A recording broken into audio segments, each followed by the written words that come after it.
Good afternoon, lords, ladies and gentlemen. Welcome to the Edinburgh Supporters Scot Club and the Redgauntlet Colloquium. It's wonderful to see you all here today.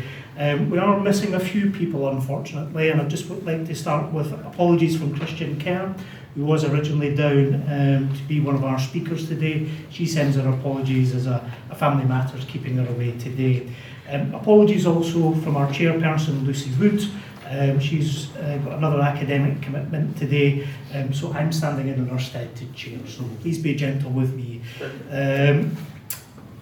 Some of you will also be aware that David Withington is currently unwell and is unable to attend. The club will be sending a message of get well soon on behalf of the whole club.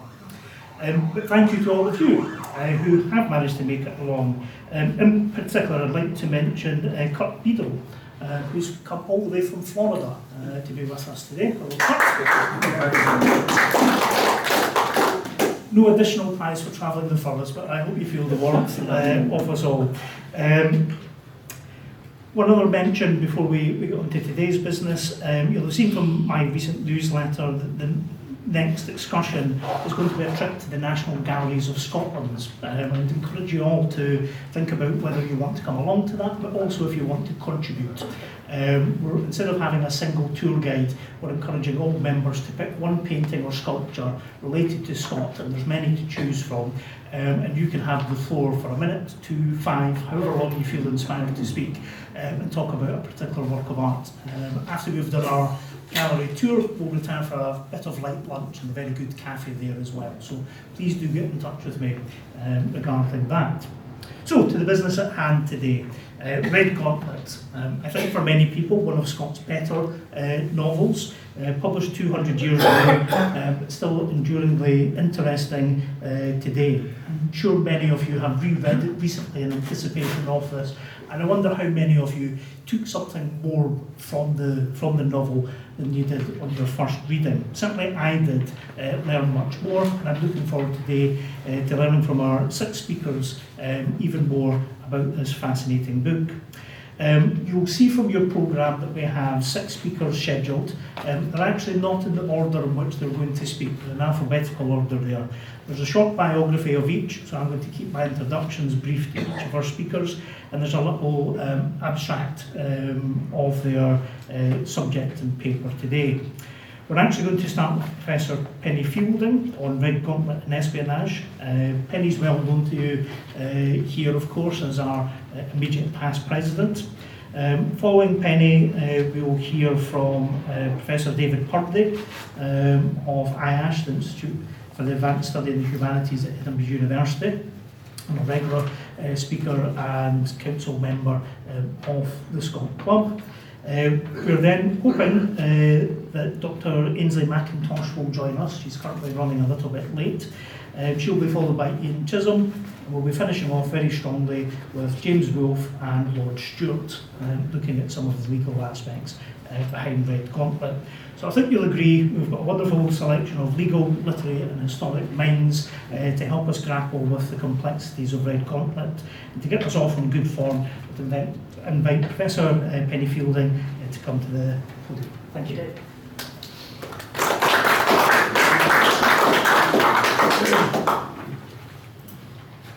So this little talk stems from a book that I'm writing about spy fiction in Scotland, from Walter Scott to Muriel Spark. So this is just a little rehearsal of some parts of chapter 1. Redgauntlet, even superficially, reads like a spy novel. Let me give you some examples. Characters appear under code names: Green Mantle, Rugged and Dangerous, Craig in Peril, Mr. Herries, Father Bonaventure. Letters are intercepted and opened. The plot concerns a conspiracy against the government, but the conspirators believe there is a government spy at the highest level, and Clementina Walkinshaw, the prince's mistress, is suspected of being a Hanoverian agent. In the heated environment of suspicion, Darcy Latimer is accused of being a spy simply because he is a stranger. Crystal Nixon is a double agent, despised by both sides and condemned as a traitor by even his employers. Government spies did infiltrate Jacobites during and after the 1745 Rising, and Scott is generally quite knowledgeable about the way in which they operated. But in my book, I'm thinking about Scott's novels in a different way.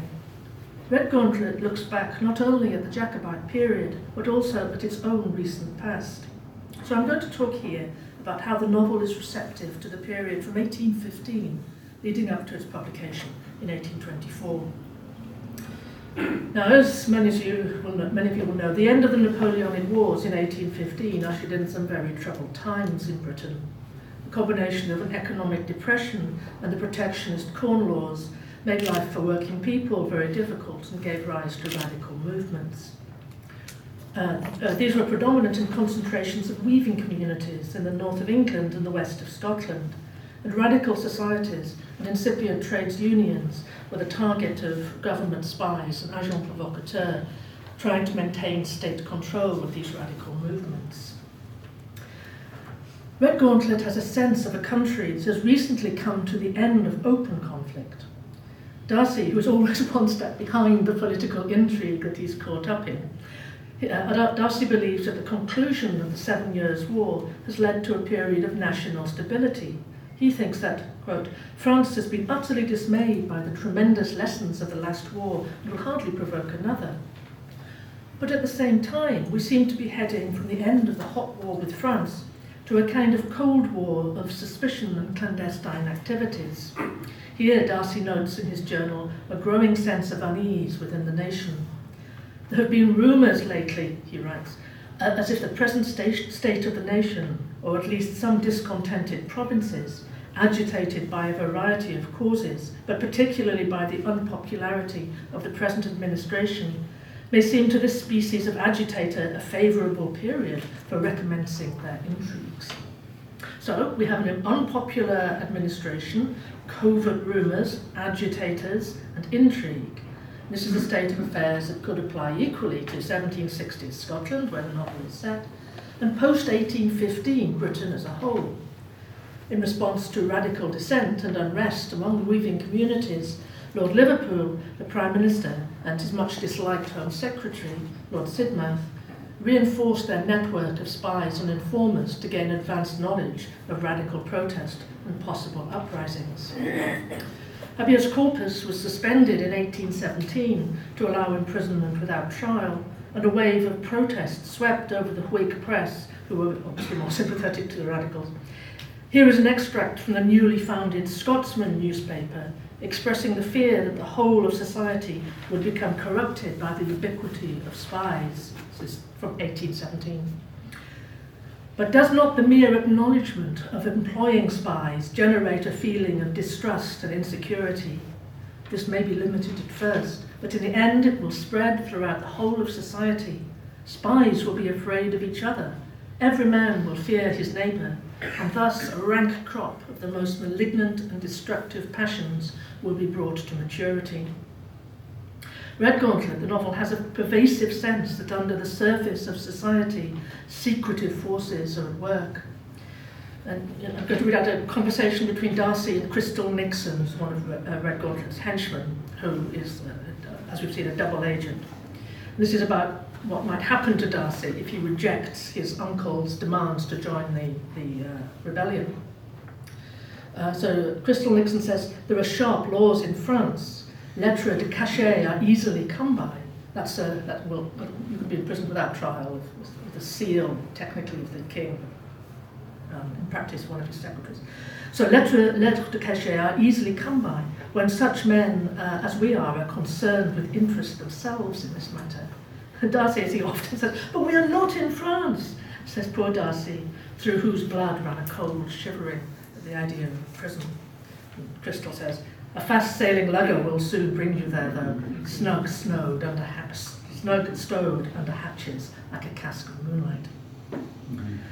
Darcy protests, oh, the French are at peace with us, but a public peace treaty here is only weakly set against the secretive power of the notorious lettres de cachet, which had been used in France to imprison a subject without trial. These predicaments are common in Gothic novels, but Scott does something different in his novel of espionage, where conspiracy can meet counter-conspiracy. And Alan Fairfoot is given a kind of lettre de cachet, a sealed letter, from one of the Jacobite plotters to another, advising his own detention, if you read this, arrest the person who's holding it. And he eventually decides to open it on the grounds that, he says, if these correspondents are conspiring against my person, I have a right to counterplot them. Self-preservation, as well as my friend's safety, require that I should not be too scrupulous. So in Redgauntlet's world of mutual suspicion, Allen concludes that it might be in his own interests to act like a spy himself. So in a novel filled with secret agency, Redgauntlet clearly reflects the years after 1815, but it also reflects its own immediate present in 1824.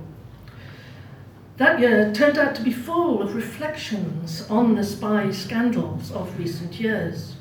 James Hogg's Confessions of a Justified Sinner is also full of spies. And that year saw the publication of an autobiographical account by an actual spy, Alexander Richmond. Richmond said he wasn't a spy, but he was. Even though the most visible plots, insurrections, and accompanying spy scandals of the post-war years diminished somewhat after 1820, the nature of espionage is that it's not generally made public at the time. And in fact, Robert Peel, as Home Secretary from 1822, was using informers to report on any radical activity. This later turns into spying on the Chartists. But in any case, the nature of secret political culture is that the public sphere is invaded by doubts and uncertainties. Perhaps Jacobites might be secretly plotting in 1765 and radical conspirators in 1824 without this being public knowledge. As a historical novel, Redgauntlet concerns itself as much with what cannot be known as what can be known. And this is my final point. Secret agents may be secret because they do not themselves know everything about the origins or the effects of that agency. This is very common in 20th and 21st century spy novels, for example, by John le Carré. So they may not know what's going on. And Darcy takes a long time to realise that he is, in fact, a key asset in a political conspiracy. If we think about the difference between a spy novel and a detective novel, we can see that detectives are in a position to tell us what happens. In the classic narrative form of a detective novel, the detective wraps everything up to tell us who the criminal is and how the criminal done it. And we think of Holmes explaining everything to Watson, to Watson's Mason. But spy novels are not like this. They're about the difficulty they're about how difficult it is to know what's going on, how difficult it is to read history, and that we may not really ever know what happened. Redgauntlet is, after all, about a Jacobite rising that didn't happen, as far as we know. Thank you.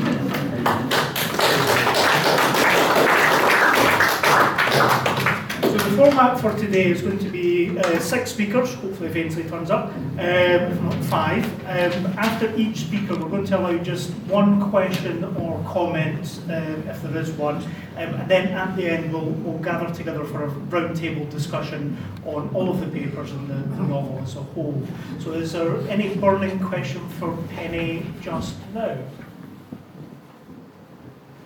Which? That's one.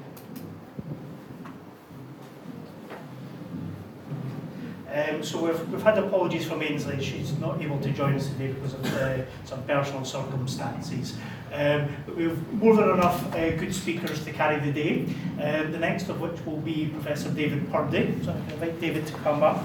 And as he is, I'll just briefly remind you of David's long-standing commitment to the Edinburgh Sir Walter Scott Club. He is a former club chairman from 2008 to 11. He was also a council member for a very long time, from 2004 to 16. And he's spoken to the club on numerous occasions, 2003, 2006, 2009, 2012, 2018, 2020. And because he didn't feel that was quite enough, he's here to speak to us again today. So David, the floor is yours. Mr. Chairman, thank you. Mr. Chairman, my lords, ladies and gentlemen, great pleasure to be here at the new club and to speak about Redgauntlet. I'm very conscious of heavy drumming coming from outside. There appears to be a military parade of some sort going on, but it presumably is not the Jacobites returning for a final throw. I thought we would begin with this image here, which is that of 1824 by Sir Edward Landseer, the image being in the National Gallery in London. And on the table in front of him, interestingly, is the Sword of Montrose, which is one of Scott's great antiquarian assets. The Redgauntlet itself, and I'm going to give you, if I may, a sort of circular tour around the novel itself, concentrating on some of the characters who appear within it and the geographical backdrop in which it is set. Probably begun during the winter recess of the Court of Session in 1823, and just after the publication of St. Ronan's Well. Scott's working here at Abbotsford, which is just approaching its apogee of acreage. It was up to 1,100 acres by this point, 1824, 1 year, of course, before the Great Crash, which is not going to determine part of this talk today. Probably written here in the great study, which all of us have visited more than once at Abbotsford. But interestingly, concealed, both from his professional and his personal friends. Because the publisher, young Constable here, was deliberately told by Scott that he was working on a novel to be called The Witch. And not only him, but also his partner, Robert Cadell, here. This is one of the first photographs, by the way, ever taken at the same time by Hill and Adamson. David Octavius Hill, of course, our first great artist in photography. That's Cadell at the back there, a colleague of the publisher, Constable. They were told that their novel was coming to be called The Witch. They took the bait. Scott, of course, had frequently published novels with just the definite article followed by a title. The Pirate, the Abbot, for example, the Antiquary. And they believed that he was working on The Witch. He was not. It was a deliberate mislead. But also, for his personal friends, there was also a default. He told Lady Louisa Stewart here, one of his great literary correspondents, that he was working actually on a novel of the Crusades.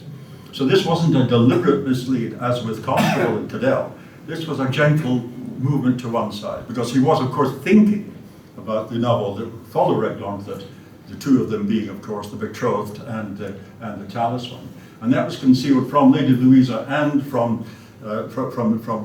Daniel Terry here, Scott's great friend in London. So you see how determined he was to be in secret with this particular work. And I think probably it was because of the autobiographical nature of it. These were not just ordinary friends, Lady Louisa and Dan Terry. They were part of the magic circle. They were two of those who had been apprised of the identity of the author of Waverley. And so from the first months of 1824 up to Edinburgh from Abbotsford came the Blucher. This is the great coach which carried Scott's manuscripts up to Edinburgh for transcription and then ultimately for publication.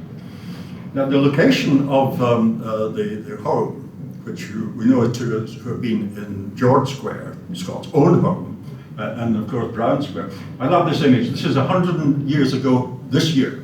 This is 1924, and you can see clearly the meadows and the Bruntsfield links beyond it. And just above it, you can see George Square. And George Square, of course, became Brown Square for the purpose of Redgauntlet. And of course, there was a Brown Square, but it was, of course, also George Square, as we shall see in a moment. This was a real find from the National Archive. This is the Scott home here on the right, on the western fringe, the western range of George Square, number 25, which was bought by Walter Scott Sr., lawyer, of course, WS in Edinburgh. And you're now looking south towards the meadows, and on the left, the buildings you can see, long gone, are now the site of our main library of the University of Edinburgh. The western range of the square being one of the 1.5 sides of the square, which had escaped being vandalized, as my colleagues put it, by the University of Edinburgh. And here is Walter Scott Sr., who of course is Saunders Fairford in the book. A very clear image of Scott's father. He was, of course, Calvinist, Church of Scotland, although Scott did not follow him into that particular area of religious adherence. And worked here, of course, this is the great painting of by Sir David Wolffe and others, of Parliament Square as it was. One individual, which I can't point out because of the lack of clarity on the image, one of the individuals specified in this great painting is the vexatious litigant, who of course appears as Peter Peebles in Redgauntlet itself. That way, David. Mm-hmm. Excellent. David, I'm not advanced. over there. Point it that way. To the corner. I am pointing it over. All right, Parliament Square, and this is where Scott, of course, began his career in the law. I don't have any image in my little collection of the gowned and bewigged Walter Scott advocate, which he achieved being called to the bar in 1792. So I have to make settle for this other writer.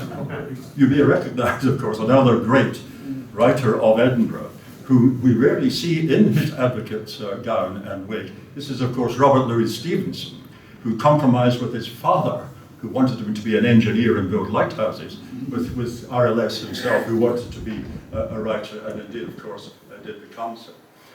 But down in the borders, where part of Redgauntlet is, of course, set, down in Dumfries and Galloway, to be more precise, in today's geography. And there's a very important guy in this image here. This is Charles Martin Hardy's famous painting of Robert Burns standing on the left here, talking to the young apprentice Walter Scott, working in his father's law office. And he's been pushed forward to speak to Burns, as we know from contemporary accounts, by young Adam Ferguson, Scott's lifelong friend. And on the far left is his father. He plays a role in Redgauntlet's genesis, of course. This is Professor Ferguson, who one of the founders of the discipline of sociology, with his great work, The Nature of Civil Society. Interestingly, in this group, showing the upper echelon of Edinburgh society of the time, is Adam Smith, no less, the author of An Inquiry into the Nature and Causes of the Wealth of Nations.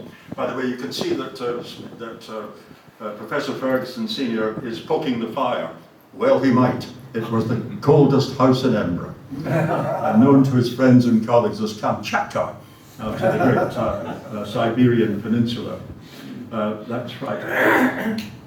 So down after he left Edinburgh, he lived here at Hollyard's house in the borders, where young Scott and Adam Ferguson Jr. and John Scott, Walter's brother, came to visit him in their famous visit to the borders, to Dumfries, Galloway, and over the border into Cumberland in 79. This is Hollyard's house in the Manor Valley. And that's very interesting to my family, because the Purdie family originated here and across the hill behind it at Traquair. And in fact, Tom Purdie, later to work for Scott as his factotum and grieve on the Abbotsford estate, came from that area himself. And this is the home of one of the man who brought him across the border on that remarkable occasion. This is the home of Charles Kerr of Abertrule House, not far from Howick in the borders, long demolished sadly. But the man who was part of the formation of Darcy Latimer was the man from here. I think it was mostly Charles Kerr of Abertrule who formed the image of Darcy. I'm sorry, Lee, I'm still having difficulty getting the slides to advance, but it seems to be working reasonably well. And of course, down in the borders, Scott was collecting by this time material for what would be his first really successful work, the Minstrelsy of the Scottish Border, dedicated to the Duke of Buccleuch, Henry III Duke of Buccleuch, to whom Scott was indebted for his patronage in acquiring the sheriffdom of Stewart. And down in the borders too, it's important that Scott writes in two languages in Redgauntlet. We have English and we have Scots.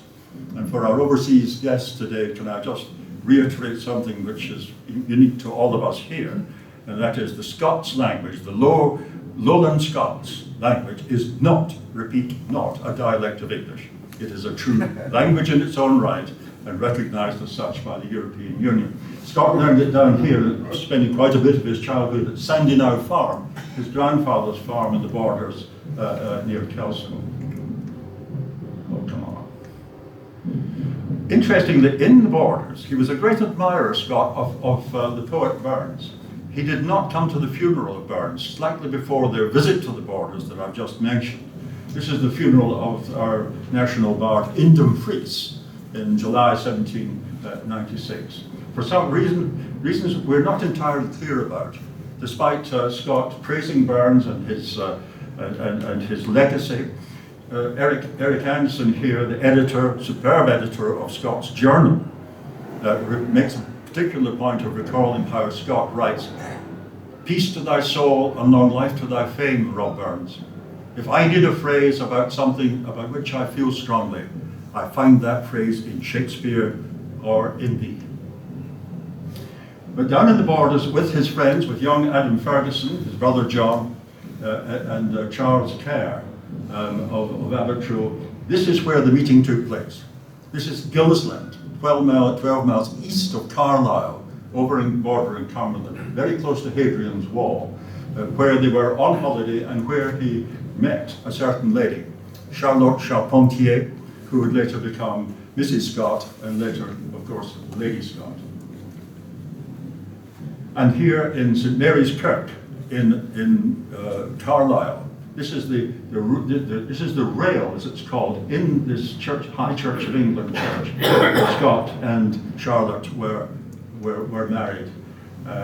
At the same time, he was receiving a lot of information from this man, from Joseph Train, an antiquary, and a colleague actually of Burns at the excise office in Dumfries.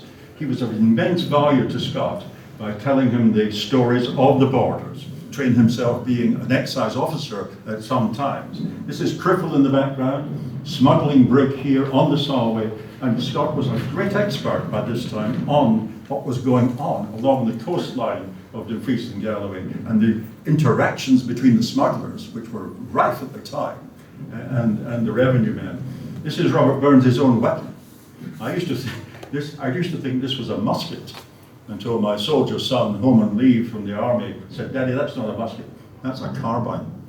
A carbine is a handheld cannon used by the revenue men who appear in Redgauntlet in their confrontations, often extremely bloody, with the smugglers. The smugglers being full of fight, knowing what would happen to them if they were caught, and heavily armed. Another connection with Redgauntlet was giving a talk at Gatehouse of Fleet recently. This is the kirk at Twineholme down in Dumfries and Galloway. And in that kirkyard lies this guy. This is the tombstone of the man who became Wandering Willie Steenson. He was Welsh.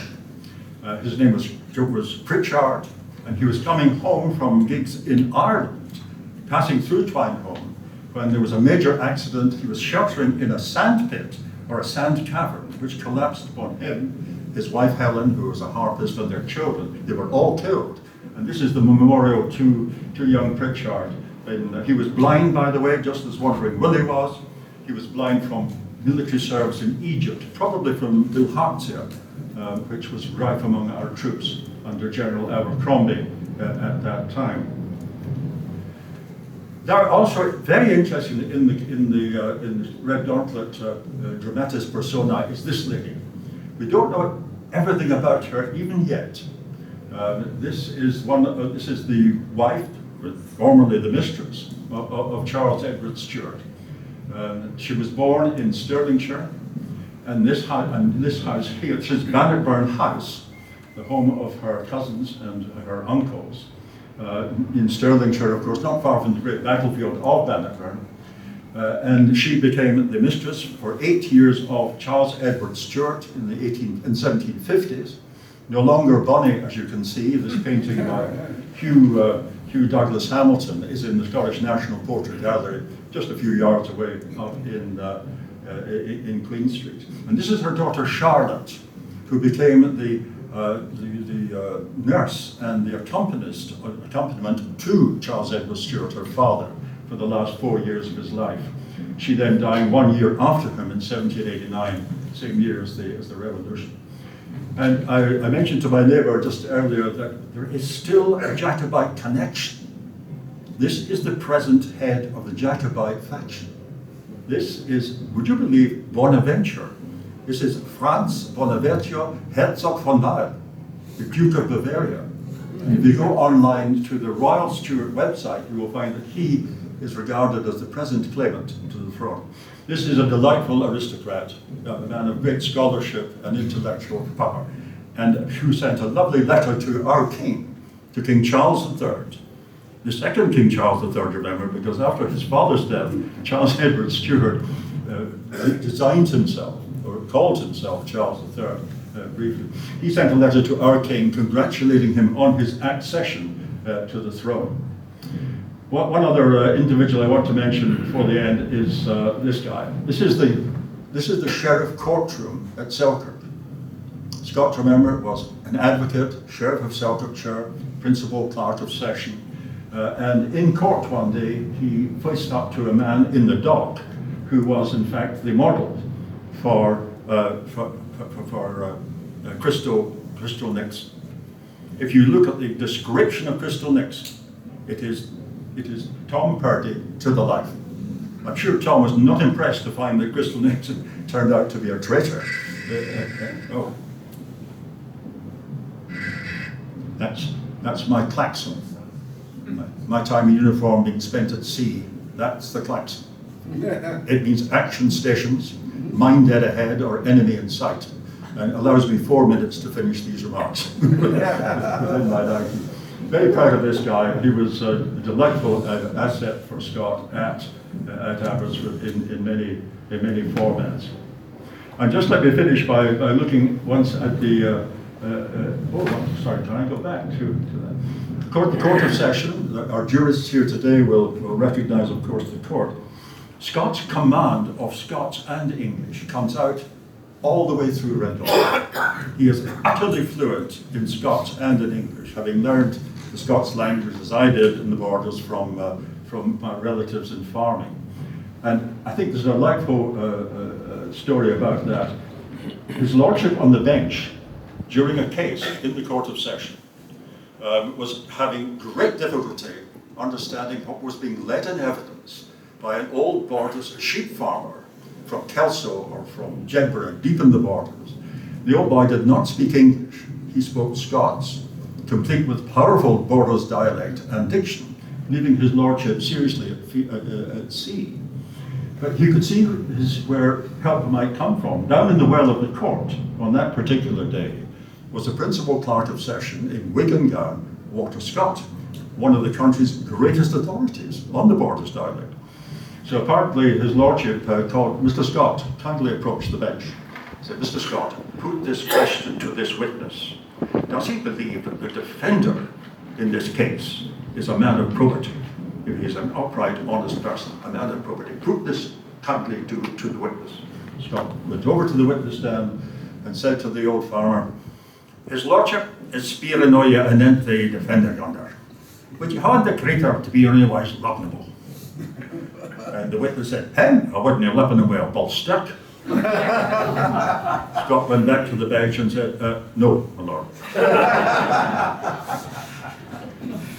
And just finally, on 1824, one of Scott's great friends and colleagues, but not a friend politically, they were personal friends and colleagues, of course. This is Lord Cockburn. And Lord Cockburn and Walter Scott, in 1824, around the time of Redgauntlet, came up with an idea. They needed a new school. They were not happy, both of them, with the quality of Latin and Greek being taught at their own school, the High School of Edinburgh, and the result was the Edinburgh Academy.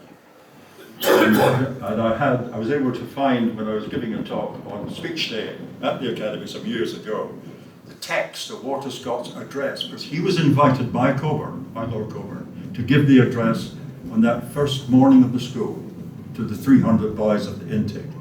And just one sentence from it will suffice and show Scott's eloquence on his feet. He said, "You are not here," said he to the boys, "you are not here to be taught. You're here to be educated. You're here to be furnished with the knowledge and the skills and the attitudes which, in addition to your own character, will allow you to excel in whatever field of endeavour you choose to exert yourselves. Wonderful. Thank you very much for your attention.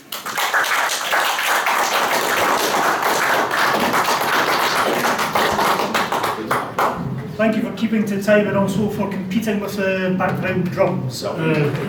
Inspiration. That was a very, very useful context setting of both Scott's time and the connections directly with Redgauntlet. Again, we have time for a brief question or comment, if there is one. Edward? Yeah. What was the autobiographical element in Redgauntlet which led him to want to keep its genesis a secret? It was the very fact that it was autobiographical. He was dealing within the family. He was talking about his father and his childhood in George Square.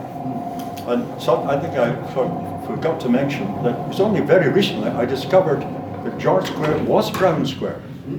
Did you know that a property developer bought that land? His name was James Brown, and put up the houses around the square, one of which was published by Scott Senior, because Sir George Square actually is Brown Square. And one thing I also should have mentioned about that autobiographical presence was that on the western range of the square, which you saw, that is where the teacup landed.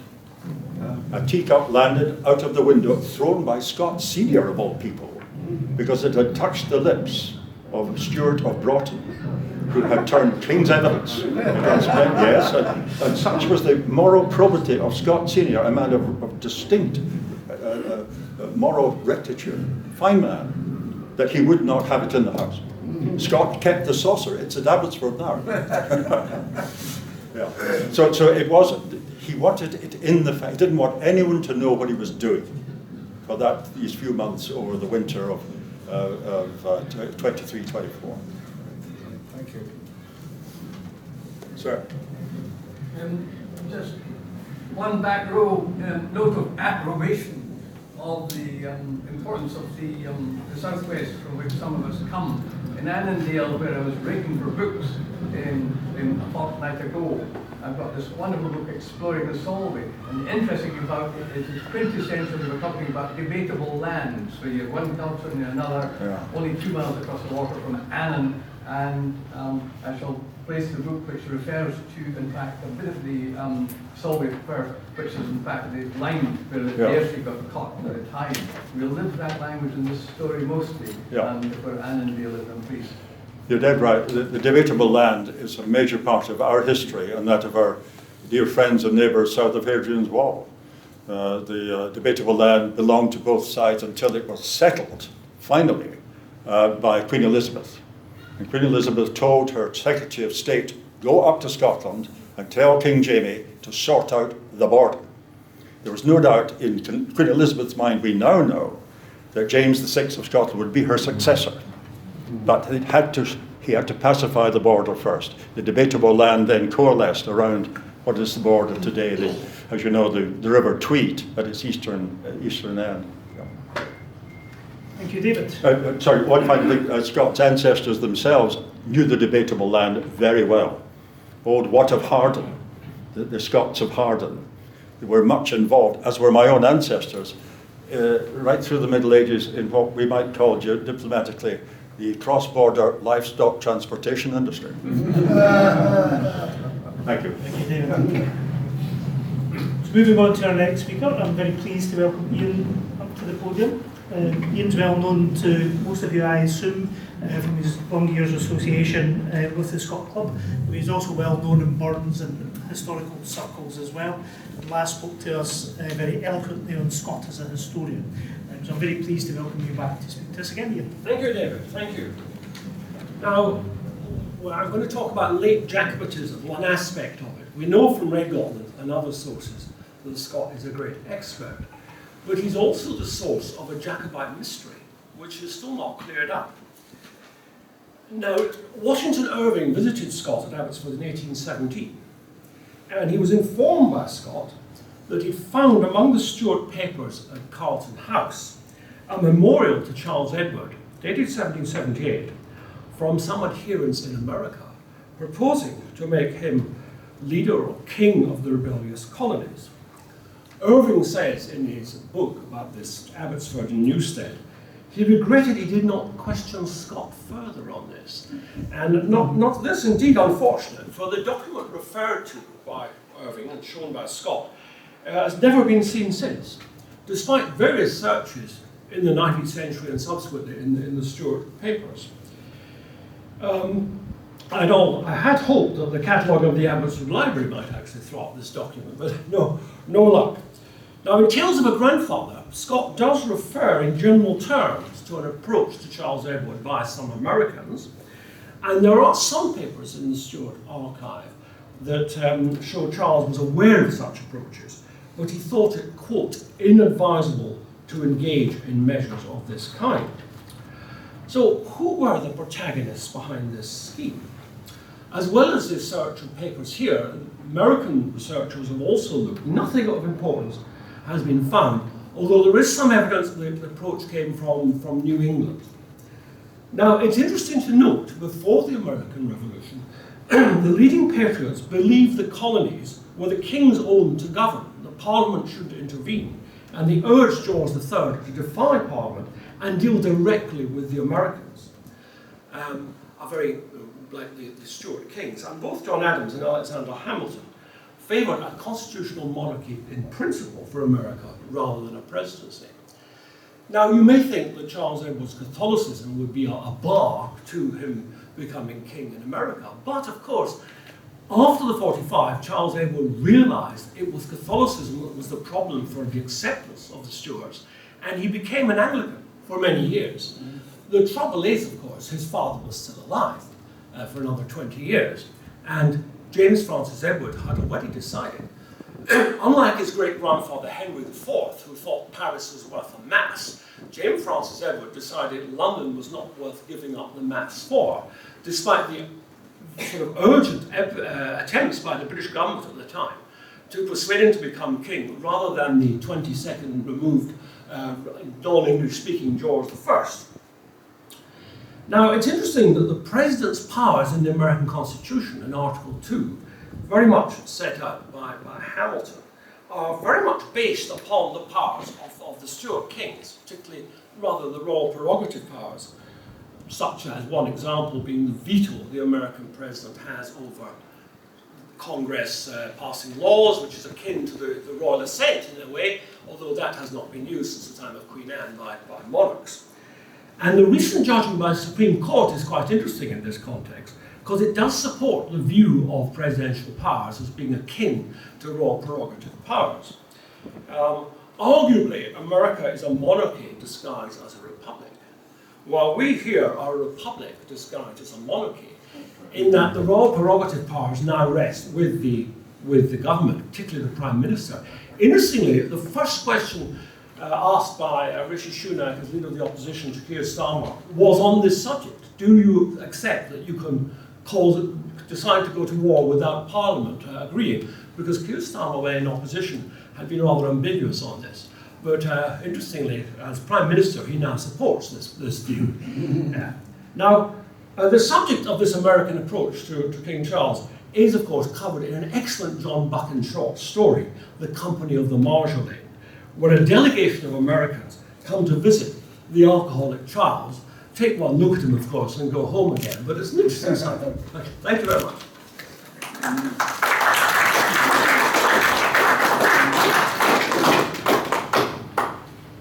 Any comments or questions from you?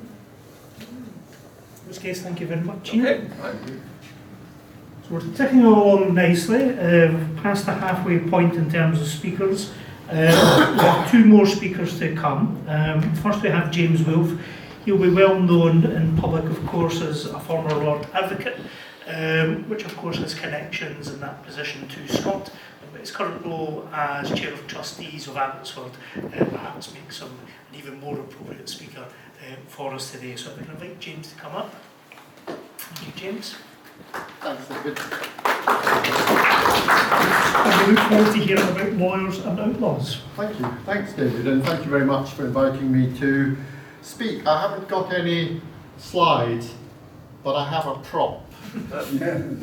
This is a rather tacky copy of the first edition of Redgauntlet, which I found in McNaughton's bookshop at the top of Leith Walk in the early 1990s. And it was, as someone who was brought up in the time when we didn't read Scott, it was my gateway into Sir Walter Scott. David mentioned Gatehouse of Fleet. I grew up in Gatehouse of Fleet on the shores of the Solway, and at the point where I came across this little book, I had recently been called to the Scottish Bar. And since Redgauntlet is, of course, the story of a young advocate who has adventures in southwest Scotland with the solipsism of youth, I thought it was my story. It was all about me. And naturally I was drawn to Alan Fairford and to the descriptions of Parliament House, which was my professional home. And I could not help but identify at that time with Alan and all that he represented. I was also drawn, of course, to the descriptions of the Solway. The gentleman at the back mentioned the depictions of the tidal sands of the Solway. I grew up with my mother's warning about a little boy who had died when he was caught in the sands by the incoming Solway tide. So when I read Redgauntlet, I felt Darcy's fear as the pools of salt water grew deeper and deeper around him, and his relief when he was scooped up to safety by Redgauntlet. And in fact, as children, we went down to the stake nets on the sands of the Solway to buy salmon live from those nets just like the nets of Joshua Geddes, the destruction of which is one of the powerful depictions of disorder that we find in Redgauntlet. And I was also drawn, of course, to the echoes of Galloway history, a history of Covenanters and smugglers and Jacobite lairds. David took us to Twynham graveyard, to the tomb of Wandering Willie. Well, in my own parish of Anworth, 2 parishes west of Twynham, there's a monument to a Covenanter who was slaughtered by Bloody Greer of Lag, a man who was said to have been in league with the devil, who kept a pet monkey called Major Weir, a monkey which after his death was said to haunt Greer's house in Dumfries, and whose story, of course, relayed to Scott by Joseph Train, whose portrait David showed us, was the genesis for Wandering Willie's tale. I'm thinking of Anworth Parish. Robert Carson, a minister of Anworth, was charged before the General Assembly in 1765 for participating in the smuggling trade, which, as David pointed out, was endemic in that part of the world. In fact, a ruined inn on Arvwall Island in Fleet Bay had subterranean passages for storing contraband. So, when I read Redgauntlet, I could picture Tom Trumbull of Annan, psalm book in hand, and an underground labyrinth of barrels and puncheons through which he led Alan to meet Nancy Ewart. And as I was growing up in Galloway, I knew the Maxwells and the Herries and their kin, who were and are still local notables in that part of the world. The heirs of Lord Ithsdale, a Jacobite who in 1715 escaped from the Tower of London dressed as a woman, just as when I read Redgauntlet I found Darcy disguised as a woman.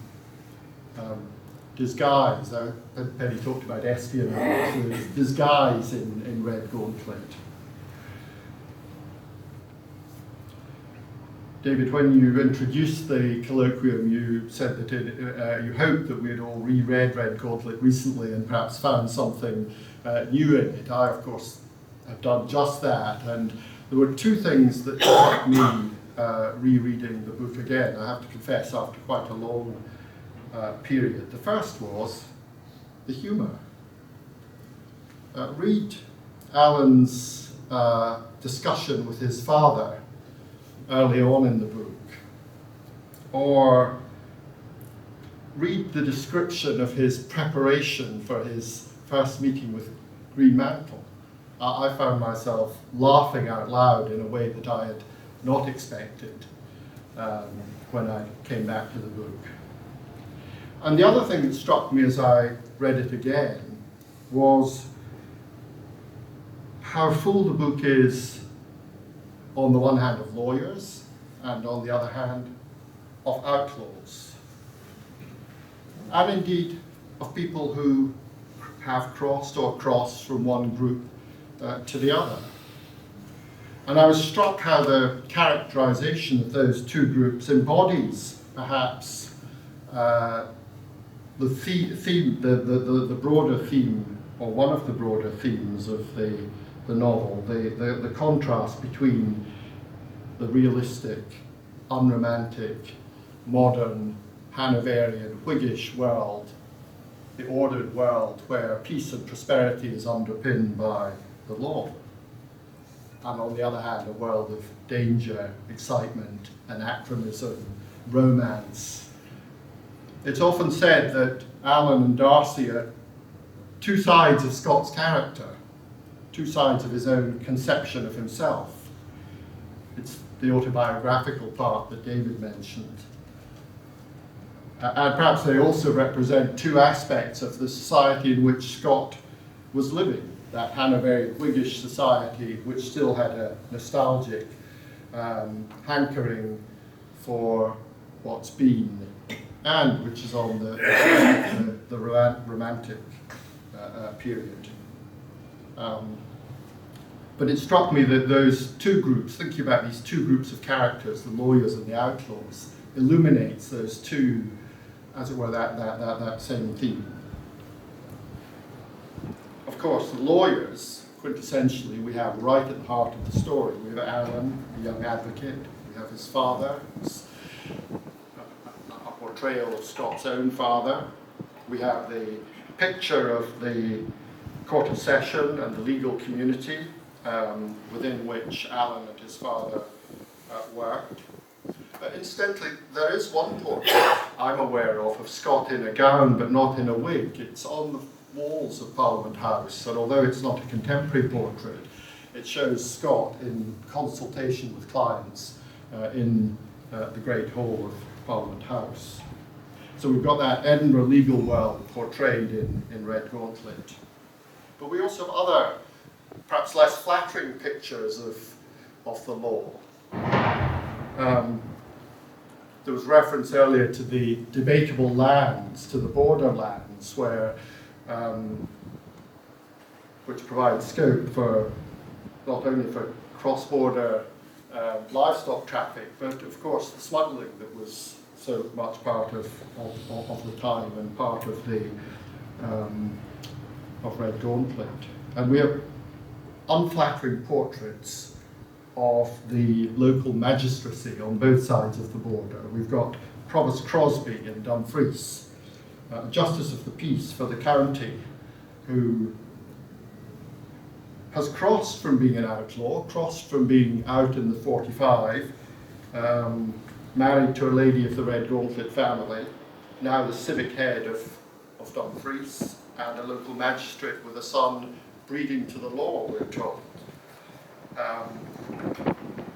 And though he's a local magistrate, resists Alan's attempts to enlist his assistance in finding Darcy.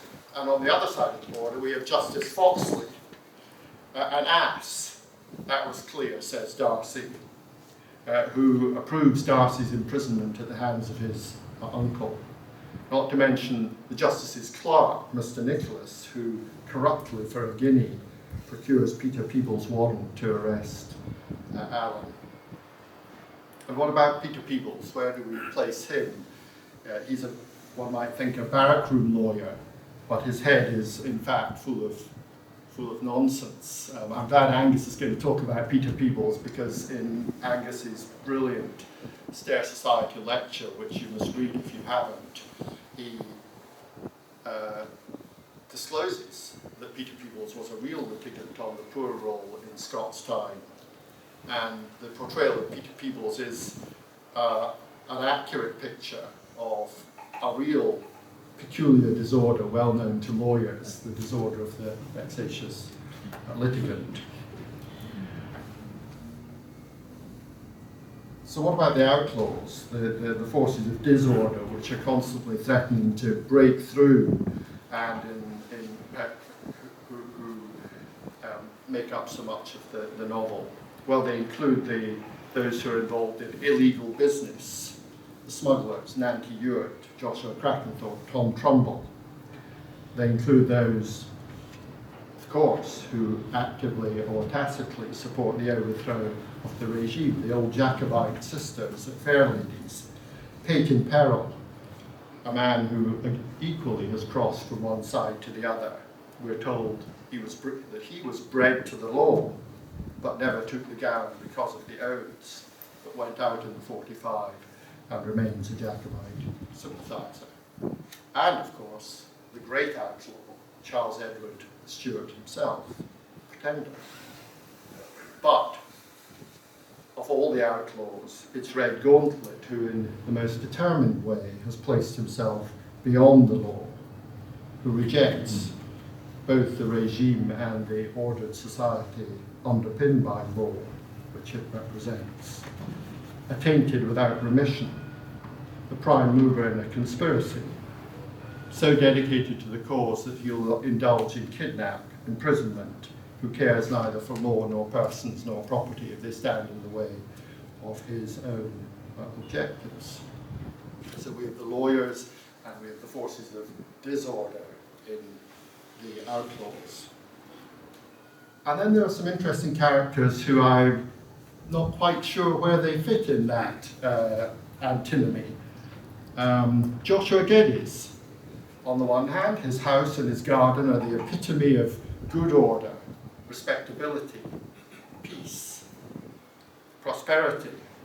And yet, as old Fairford points out, as a Quaker, he owned neither priest nor king nor civil magistrate, nor the fabric of the law, and will not depose, be the loss of the lieges what it may. So in his own way, Joshua is outside the law, even as he depends on the ordered society which the law underpins to live the life he lives. And finally, Darcy Latimer, a law student, but one who turns his back resolutely on the legal profession. Not like Peyton Perrell for reasons of principle, but because of his ambition for adventure and romance, for the product of his teeming fancy pregnant with peril. Ultimately a man who is determined to effect his escape from the captivity. Take that as a sign of disapproval. I've obviously got this completely wrong, and the book is about something else entirely.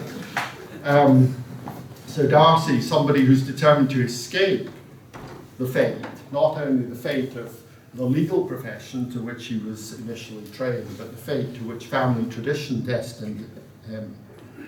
A contrast to Alan, who's a child of the law, who willingly accepts the path before him, and who, in a way that I certainly appreciate, speaks of the civic courage and contrasts it favourably with the more ephemeral courage that Darcy shows.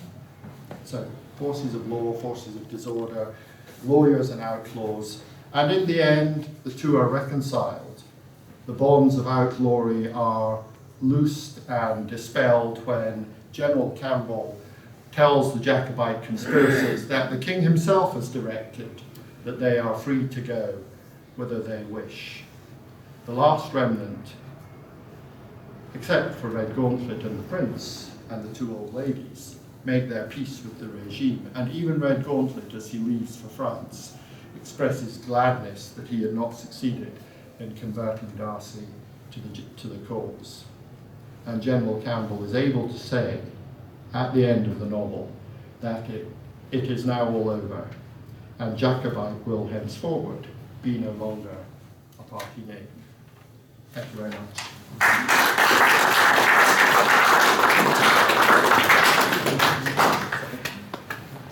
Any questions for James, despite the fact he's fled? I'm sure he's still happily. Thanks, James. Gentleman in the back, thank you. Yes, I'm fascinated by the dubious legal claims that are essentially the plot of Redgauntlet. Yes. And they do involve both Scottish and English law. English law, I suppose that a guardian can have a claim to such an extent over their charge that they can effectively kidnap them, which does feel dubious in any age. But then I'm not quite sure how old Darcy was, and I'm not sure of the laws at that time. And then the other one, which will probably be dealt with, is does Peter Peebles actually have a claim? Can you pursue a lawyer for desertion of case, which is hugely comic to me, but maybe there's something in it. I have to confess, I haven't looked at the legal history. There's lots of interest for legal historians, and Angus is. I would not dare speak of those things with Angus about to follow. I suspect you're right that Darcy's age might be a critical factor in terms of whether the guardian could, in effect, control the person of the ward. I don't think that's an entirely alien idea, that the guardian could control the person of the ward if they're not adult. So far as Peter Peebles want to apprehend Alan, I think that is a figment, if I can put it that way, a fiction. There were processes by which you could obtain warrants to apprehend debtors at the time, and I suspect there were processes by which you could pursue people across the border if you needed. I don't know what the systems were at the time, but yes, I don't think you could apprehend the person of your lawyer simply because they've thrown up your case, thankfully. Thank you, James. So we move now to our final speaker. We're delighted to have Honourable Lord Stewart, our current president of the club, to close out the colloquium speakers. He's known, of course, as a former senator of the College of Justice. Also more closely for the club's interest, he was serving as the keeper of the Advocates' Library and was involved in the great work which happened through the Abbotsford Library project, and is well known for his writings on Scott and indeed on Redgauntlet. So Lord Stewart, may I invite you to close the colloquium.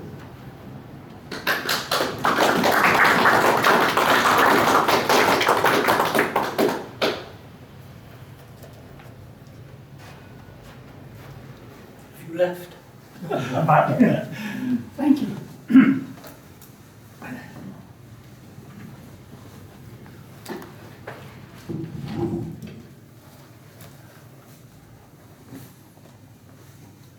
Redgauntlet was, of course, published in 1824, but the action is set, as we know, in 1765. The novel is the closest to Scott's personal experience.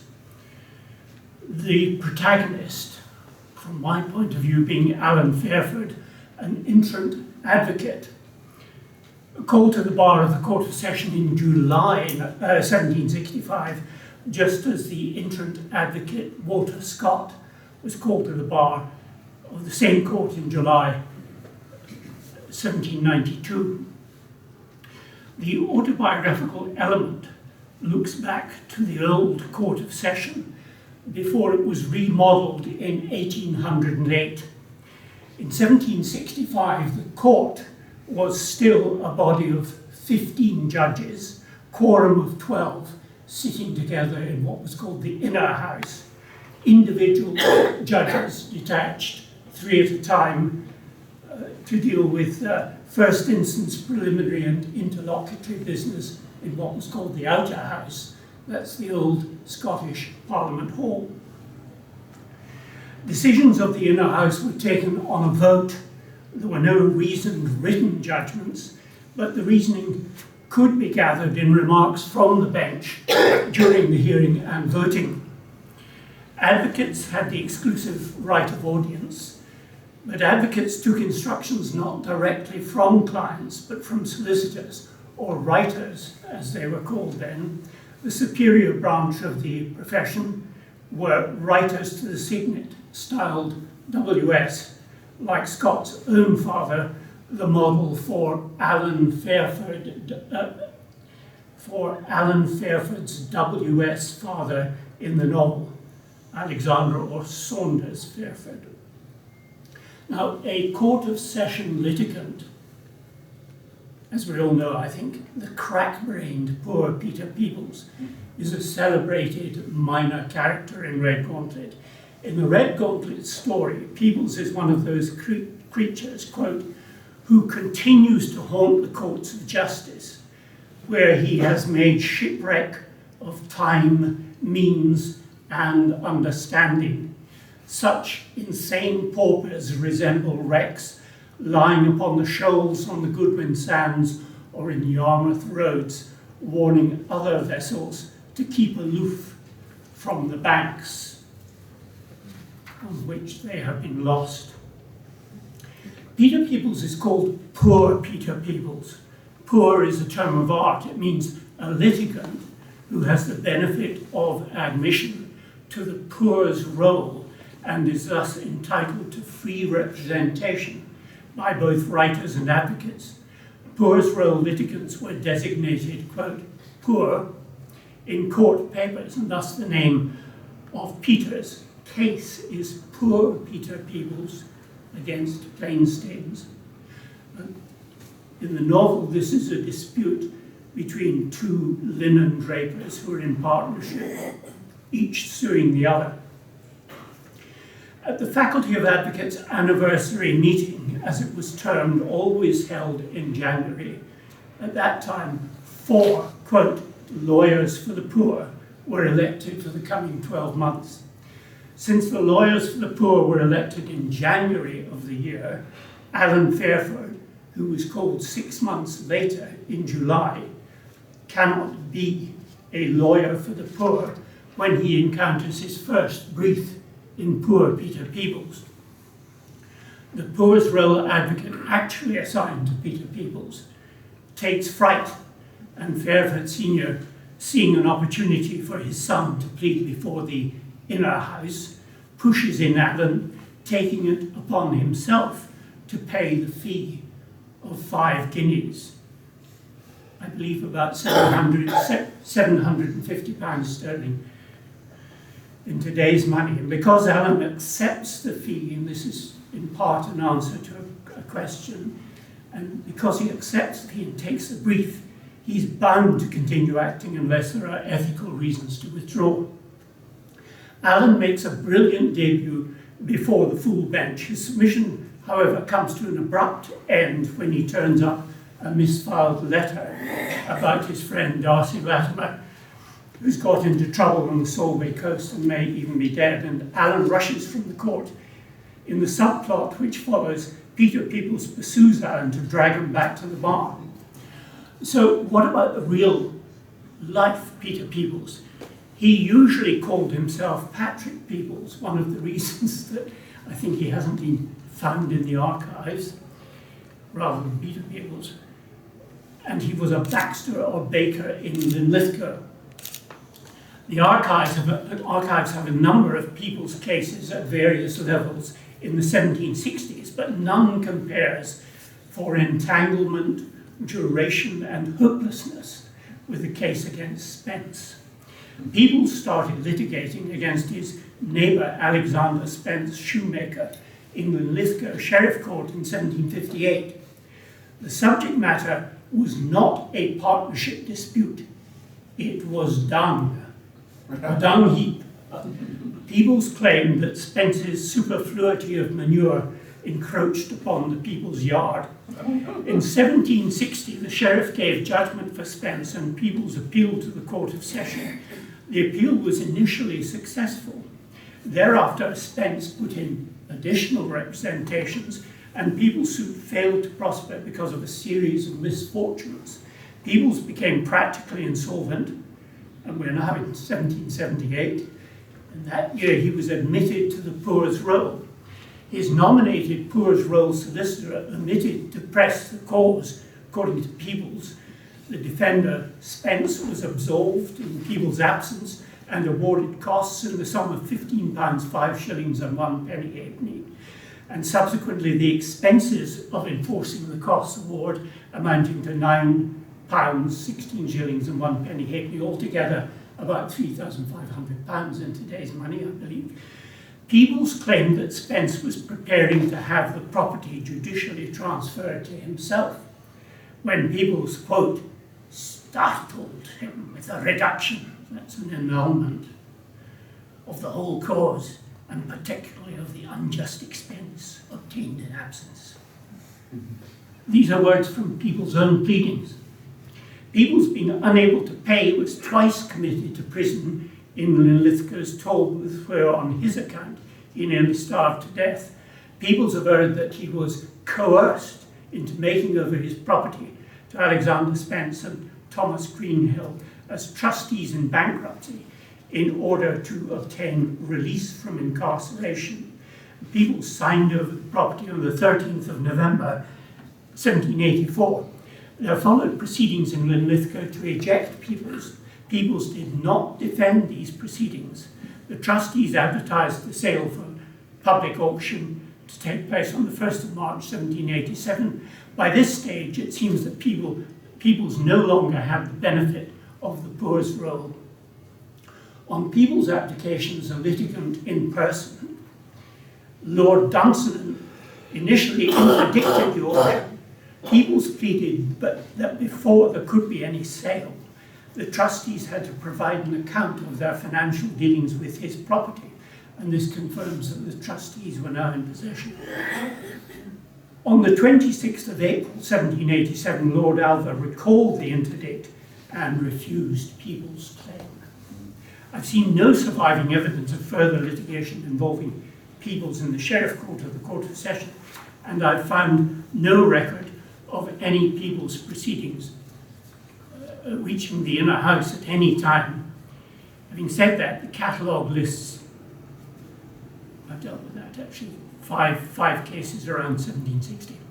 Now, Scott claimed acquaintance in real life with Peter Peebles. He writes, quote, "This unfortunate litigant, for a person named Peter Peebles actually flourished, frequented the courts of justice in Scotland about the year 1792. The author is of opinion, strange way of expressing it, that he himself had at one time the honour to be counsel for Peter Peebles." Now, I beg leave to doubt Scott's, quote, opinion. I can say that Walter Scott never acted for Peter Peebles, designated as poor. First, because Peter Peebles lost the benefit of the Poor's Roll before Walter Scott was called to the bar, and secondly, because Walter Scott, in his 14 years at the bar, never served as one of the lawyers for the poor. It is not impossible that in 1792, if Peter Peebles was still alive, that the newly called advocate Walter Scott encountered him still haunting Parliament House, like one of the litigation wrecks mentioned in Redgauntlet. But it seems unlikely that Peebles was in any meaningful sense Scott's client. The question remains unanswered in my mind whether Scott got the Peebles story in 1823 from pre-publication drafts of Robert Chambers's Traditions of Edinburgh, or whether it was Scott that provided the story to two chambers, Peebles appears in the section of Traditions of Edinburgh entitled Parliament House Worthies of the Last Century. Moving on to some general thoughts, in the novel, Peter Peebles pursues Alan Fairford with a Fugie warrant, a civil warrant then used in Scotland for the arrest of a debtor who's in contemplation of flight, in meditatione fugi. The Peebles warrant is spurious, as we've heard, cooked up by an obliging English magistrate clerk for a fee, and subscribed by Magistrate Squire Foxley, who is in the habit of signing any paper put before him. Civil warrants for imprisonment, based as they were on a legal fiction, appealed to Scott the novelist. There is a learned disquisition on the subject by Jonathan Oldbuck of Monkbarns in the Antiquary, and the passage was cited as if authoritative in point of law by Lord Gillis in the case of Tom against Black in the Inner House, reported in 1828, while the Clerk of Court, Sir Walter Scott, sat mute at the clerk's table beneath the bench. And indeed, Scott on this subject has been cited since, including, for example, in the United States Federal Appeals Court in 1975. The physical situation of the Clerk of Court had literary consequences. I suggest a hallmark of the Waverley novels is a species of irony where a knowing dialogue takes place between the author and his readers, passing over the heads of the characters in the plot. And this is like litigation, where the true significance lies in the exchanges between lawyers and judges, talking over the heads literally of the clerks and metaphorically of the litigants, who mistakenly suppose themselves to be the protagonists. In the fictional case of Peebles against Plainstains, Peebles sees only celebrity in the interminable process that has beggared him. Quote, "To ken that naething will be said or done among our grand folk for maybe the feck," that's the space, "of 3 hours, saving what concerns you and your business. Oh man, nae wonder you judge this to be earthly glory." Let me pose a question. Was Scott motivated to perpetuate the memory of the old Court of Session by the new reform that was being cooked up by those Englishmen, Scott's words, with their periwigs and their parchment bags? Paradoxically, Scott's Peter Peebles became a byword for wasteful and interminable litigation, and an argument for the further, quite radical changes which Scott himself opposed. These came in with the Judicature Act of 1825. Another feature of the Waverley novels is the way Scott allows his readers to listen in to the confidential counsels of the great and the powerful. In this way, it might be argued, Scott, in spite of himself, nourished the appetite for transparency and even democracy. We have an example in Redgauntlet, which narrates the exchanges about the Peebles case between two judges, the fictional Lord Bladderskate and another judge based on the real-life Lord Keynes. This is noteworthy because at the time Scott started at the bar, Robert Bell, WS, was devising a system of law reporting, sitting in court, imagine, taking down the actual remarks of the judges. His project failed because of intimidation by the bench. Contempt of court was hinted at. Bell was called into the judge's robing room and admonished to beware. Lord Esgrove complained that he talks doing my very words. At a symbolic level, Darcy Latimer on the one hand pursuing literature and self-discovery, and Peter Peebles with his Fugie warrant on the other represent the tug of war in the author's mind between creativity and a legal calling. In the novel, poor Peter Peebles' final words to Alan Fairford are, quote, "But come awa, it's your poor father, and I'll take care of you, and keep you company and deal the word we will speak about. but just the state of the conjoined processes of the great cause of poor Peter Peebles against Plainstanes. So law wins the tug of war, as it did initially in Scott's own life, but then, had it not been so, we should not have had Redgauntlet, nor should we have had Peter Peebles. Thank you.